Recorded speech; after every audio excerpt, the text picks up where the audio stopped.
Waspada buaya, BPBD pasang spanduk peringatan.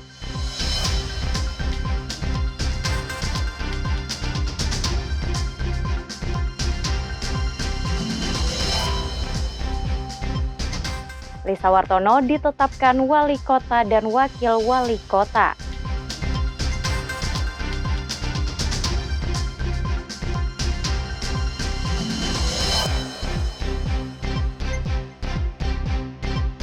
Lomba sumpit, upaya lestarikan budaya Dayak.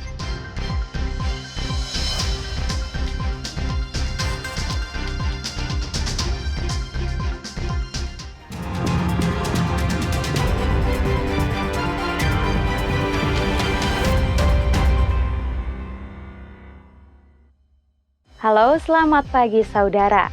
Senang kembali berjumpa dengan Anda di Kompas Kalsel hari ini, Jumat 30 Mei 2025. Selain 3 sorotan utama tadi, kami juga memiliki beragam sajian informasi menarik lainnya. Bersama saya, Denisa Alhafiza. Selama 30 menit ke depan akan menemani pagi hari Anda hanya di Kompas TV, independen terpercaya.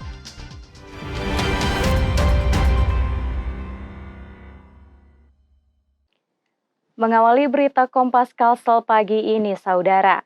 Menanggapi laporan warga atas kemunculan buaya di Sungai Anjir Mula Warman, Zapri Zamzam yang menggegerkan warga sekitar. Spanduk berisi peringatan untuk mengurangi aktivitas di kawasan tersebut telah dipasang. Kawasan Jalan Tunas Baru, Banjarmasin heboh atas munculnya buaya di Sungai Anjir Mula Warman, Zapri Zamzam beberapa waktu lalu. Kemunculan reptil tersebut membuat warga panik, terlebih anak-anak kerap berenang dan bermain di lokasi. Menghindari korban, spanduk dipasang, berisi peringatan untuk kurangi aktivitas dan tingkatkan kewaspadaan di area Sungai Anjir Mula Warman. Setidaknya 5 spanduk peringatan terpasang di sepanjang tepi Sungai Anjir Mula Warman. Kan sudah dipasang spanduk tuh himbauan di sepanjang Sungai Zapri Zamzam agar masyarakat berhati-hati untuk melakukan aktivitas di Sungai Zapri Zamzam. Jangan berenanglah di sana, anak-anak yang biasa bermain ya supaya lebih berhati-hati. Jangan sampai nanti kita malah mendapat bahaya. BPBD Banjarmasin imbau warga segera lapor jika kembali melihat keberadaan buaya melalui layanan darurat 112. Petugas dari Damkar, Animal Rescue, dan BPBD akan segera turun tangan. Novel Rafif, Kompas TV Banjarmasin, Kalimantan Selatan. Usai terjunkan 2 alat berat di lokasi longsor di Samarinda, petugas SAR gabungan menemukan korban terakhir. Korban yaitu seorang wanita ditemukan meninggal dunia.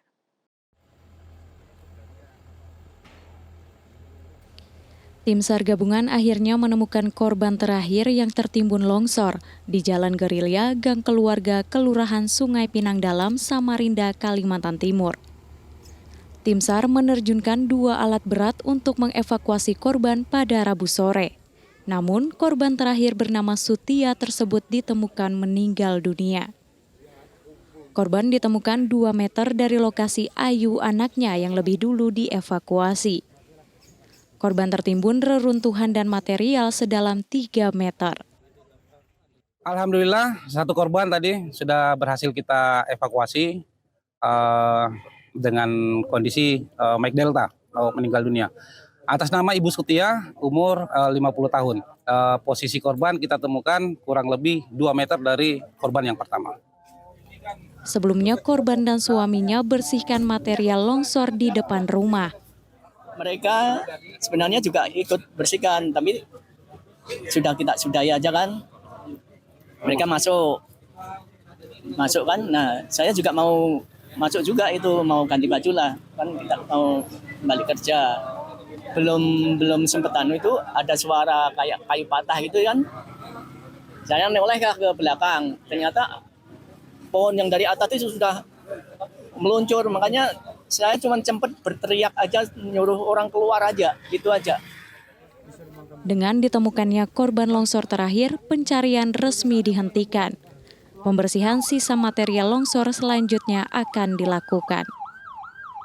Rijal Mustafa, Jasmine Zafar, Kompas TV Samarinda, Kalimantan Timur. Longsor akibat hujan deras di Samarinda berdampak di sejumlah wilayah. Di Jalan Damanhuri, longsor sebabkan puluhan makam terbongkar.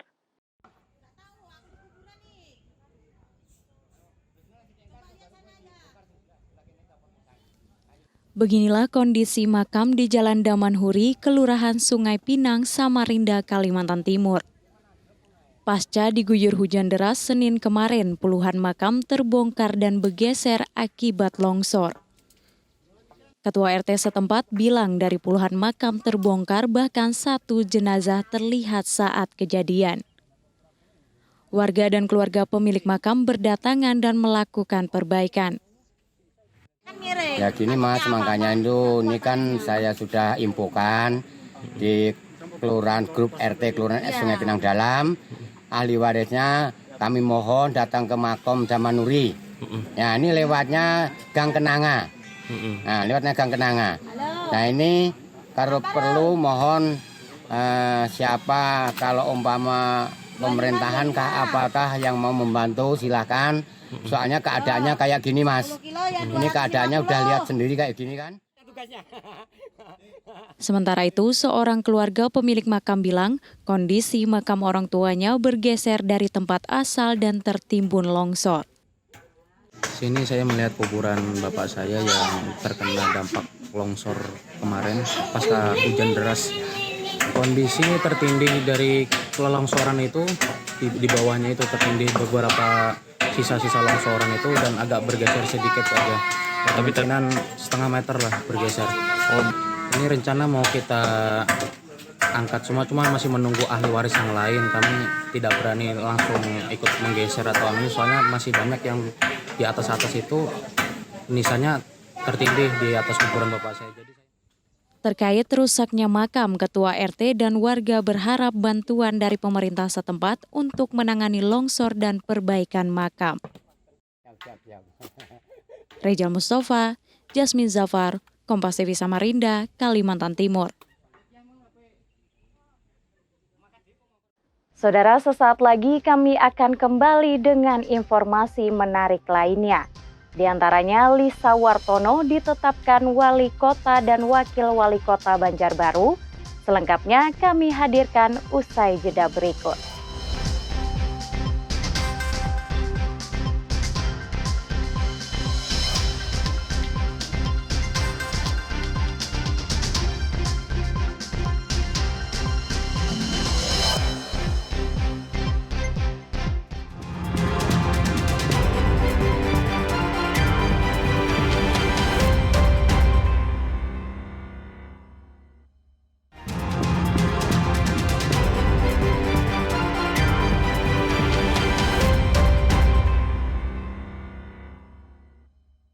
KPU Provinsi Kalimantan Selatan tetapkan Lisa Wartono sebagai wali kota dan wakil wali kota terpilih. Dalam rapat pleno terbuka pada Rabu malam. Komisi Pemilihan Umum KPU Provinsi Kalimantan Selatan resmi tetapkan pasangan Ernalisa Halabi dan Wartono sebagai wali kota dan wakil wali kota Banjarbaru terpilih periode 2025-2030. Penetapan ini merupakan puncak dari rangkaian pilkada di Banjarbaru yang sempat diwarnai dinamika hukum. Termasuk pelaksanaan pemungutan suara ulang sebagai tindak lanjut putusan Mahkamah Konstitusi. Saudara Haja Ernalisa Halabi dan Saudara Wartono dengan perolehan suara sebanyak 56.043 suara atau 52,15% sebagai pasangan calon wali kota dan wakil wali kota terpilih Kota Banjarbaru periode 2025-2030. Wali Kota Banjarbaru terpilih, Lisa Erna Halabi bilang segera mewujudkan Banjarbaru emas dan membawa harapan baru bagi kota idaman. Tentunya insya Allah yang jelas program dan kegiatan hasil percepatan 100 hari pertama insya Allah nanti akan kami sudah menyiapkan insya Allah, dan tentunya program ini berdampak semua fokus ke masyarakat tentunya. Lisa juga berpesan, setelah penetapan artinya pilkada telah usai. Masyarakat diharapkan dapat bersatu kembali dan tidak ada perpecahan karena pilihan yang berbeda. Nabila Seva, Kompas TV Banjarbaru, Kalimantan Selatan.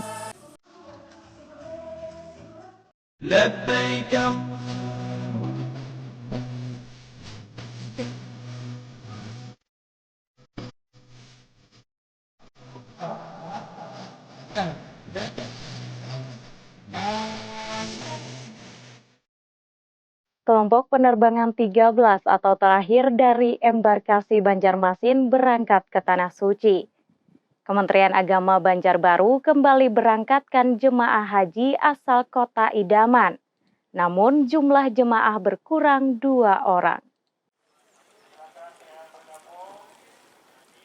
33 jemaah haji asal kota Banjarbaru akan berangkat bersama dengan jemaah gabungan dari kabupaten kota lain di kloter terakhir embarkasi Banjarmasin.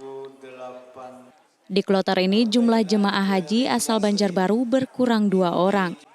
1 orang wafat dan 1 pendamping memutuskan menunda keberangkatannya. Data sebelumnya jemaah haji asal Banjarbaru yang tergabung dalam kloter gabungan ini berjumlah 35 orang. Sebenarnya ada 35 jemaah, namun 1 orang wafat, kemudian 1 orang pendampingnya memutuskan untuk menunda keberangkatan. Dan tidak ada pengganti Pak ya yang dipanggil kayak gitu? Ya tidak ada, kita sebelumnya kewenangan Kementerian Agama Pusat. Sementara itu, seorang jemaah haji asal Banjarbaru Selatan cerita tahun ini berangkat bersama istri setelah daftar haji sejak 2010. Jemaah mengaku telah menyiapkan persiapan fisik dan mental sebelum melaksanakan haji di Idul Adha tahun ini. Ya, alhamdulillah untuk fisik, untuk mental, itu kan masuk ke gizi segala ya. Nah, supaya kita sehat selalu, karena sana ibadah haji kan fisik kan lebih banyak. Kelompok terbang terakhir embarkasi Banjarmasin yang tergabung dalam kloter 13 diberangkatkan menuju Jeddah Kamis sore. Kloter terakhir yang menjadi kloter gabungan dari kabupaten kota di Kalimantan Selatan dan Kalimantan Tengah ini diperkirakan tiba di Bandara Internasional King Abdul Aziz Jeddah pukul 23.50 waktu Arab Saudi.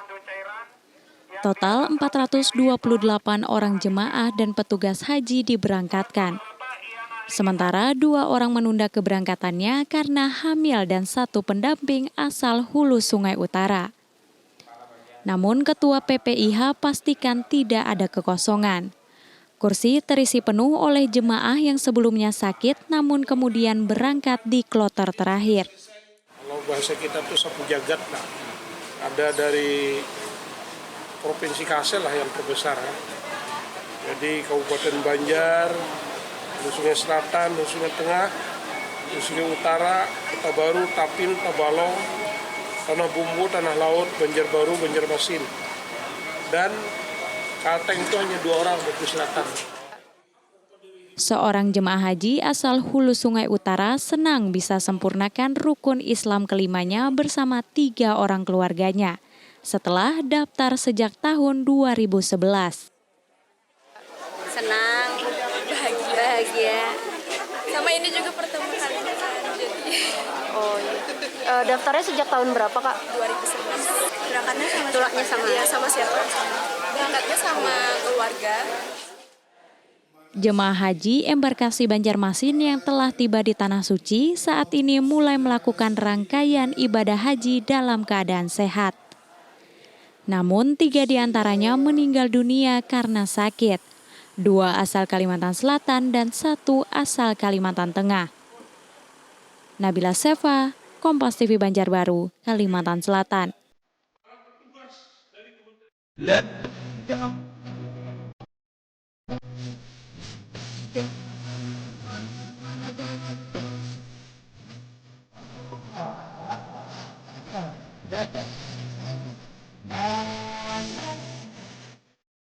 Saudara, usai jeda kami akan kembali dengan informasi lain. Di antaranya lomba sumpit, upaya lestarikan budaya Dayak. Sesaat lagi hanya di Kompas Kalsel.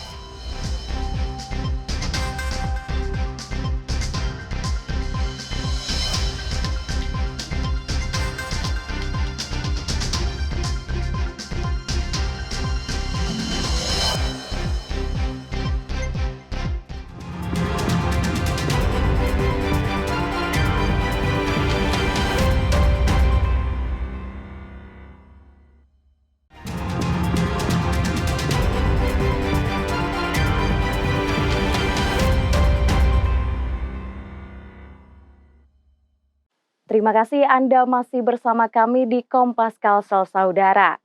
Wakil Presiden Republik Indonesia Gibran Rakabuming Raka kunjungi Ibu Kota Nusantara Rabu siang.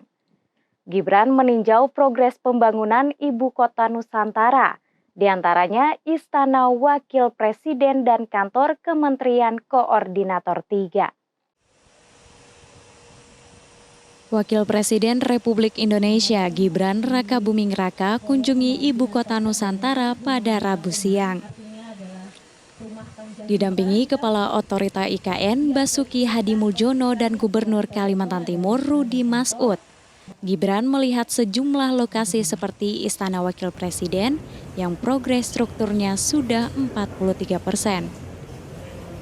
Proyek tahap pertama ini termasuk kantor dan kediaman Presiden, kantor sekretariat Wakil Presiden, hingga asrama Pas Pampres ditarget rampung Desember 2025. Selain kompleks istana, Wapres juga tinjau pembangunan Masjid Istana Negara. Proyek ini ditarget selesai Oktober atau November 2025. Di sekitar masjid turut dibangun basilika dan gereja sebagai bagian fasilitas ibadah yang inklusif. Gibran juga pantau kantor Kementerian Koordinator 3 yang sudah rampung dibangun dan beberapa kali pernah digunakan untuk rapat. Ini kan ada 2 tahap. Yang tahap pertama ini baru kantor Presiden, kediaman Presiden, kantor staf Wapres, dan asrama Pas Wapres ya. Itu yang tahap pertama akan selesai pada bulan Desember 2025 ini. Semua sudah siap.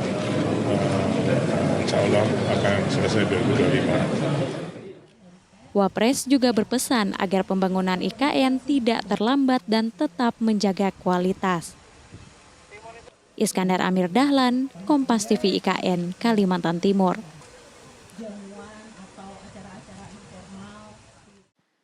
Duta Besar Republik Rakyat Tiongkok meninjau langsung progres pembangunan Ibu Kota Nusantara atau IKN. RRT diketahui jadi satu di antara mitra investor terbesar di IKN.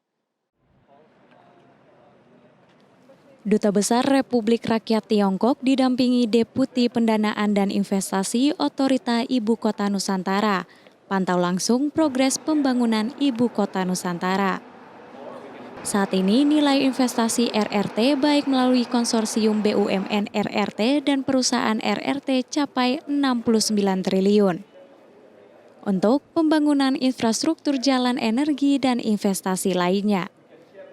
RRT jadi satu di antara mitra investasi IKN terbesar dengan melibatkan 36 perusahaan asal Tiongkok. Total nilai investasinya mendekati 70 triliun rupiah, jadi 69 triliun rupiah. Yang utamanya berasal dari proyek PPP, Public Private Partnership atau KPBU, untuk membangun hunian dan membangun jalan dan MUT. Itu ada 2 konsorsium besar BUMN dari Tiongkok, ya, China Harbour Engineering Corporation dengan IJM dan China State Construction Engineering Corporation dengan China Railway Engineering Corporation. We are here to learn about the progress you've made with the new capital and also the incentives and the policies designed to encourage foreign companies to contribute. Melalui Kadin Republik Rakyat Tiongkok terus mendorong investasi lebih besar di berbagai bidang. Iskandar Amir Dahlan, Kompas TV KN, Kalimantan Timur. Hingga kini olahraga tradisional menyumpit masih terus diperlombakan di Kalimantan Barat. Hal ini sebagai upaya pelestarian budaya. Sumpit merupakan senjata tradisional suku Dayak yang memiliki makna dan teknis unik dalam memainkannya, yakni ditiup dengan hembusan napas perut yang kuat sehingga mengenai sasaran. Senjata ini terbuat dari kayu atau bambu yang memiliki lubang di bagian tengah untuk memasukkan anak sumpit. Dahulu, sumpit digunakan sebagai alat berburu binatang atau berperang melawan musuh. Namun, kini sudah jadi permainan dan olahraga tradisional, serta diperlombakan sebagai upaya pelestariannya. Salah satunya pada Pekan Gawai Dayak Kalimantan Barat setiap tahunnya. Digunakan untuk lomba menyumpit, bahkan sekarang udah internasional. Tongkatnya berapa meter? Panjang sumpit 2 meter 30, ada 2 meter setengah. Lubang dalam ada yang 10, 12, 11, 14 mm.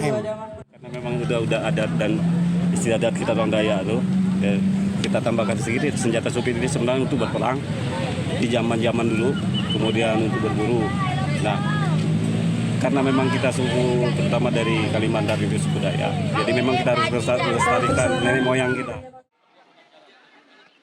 Koordinator Lomba Tradisional Pekan Gawai Dayak ke-39 Kalbar tahun 2025, Dani menyebut 89 peserta mengikuti lomba menyumpit.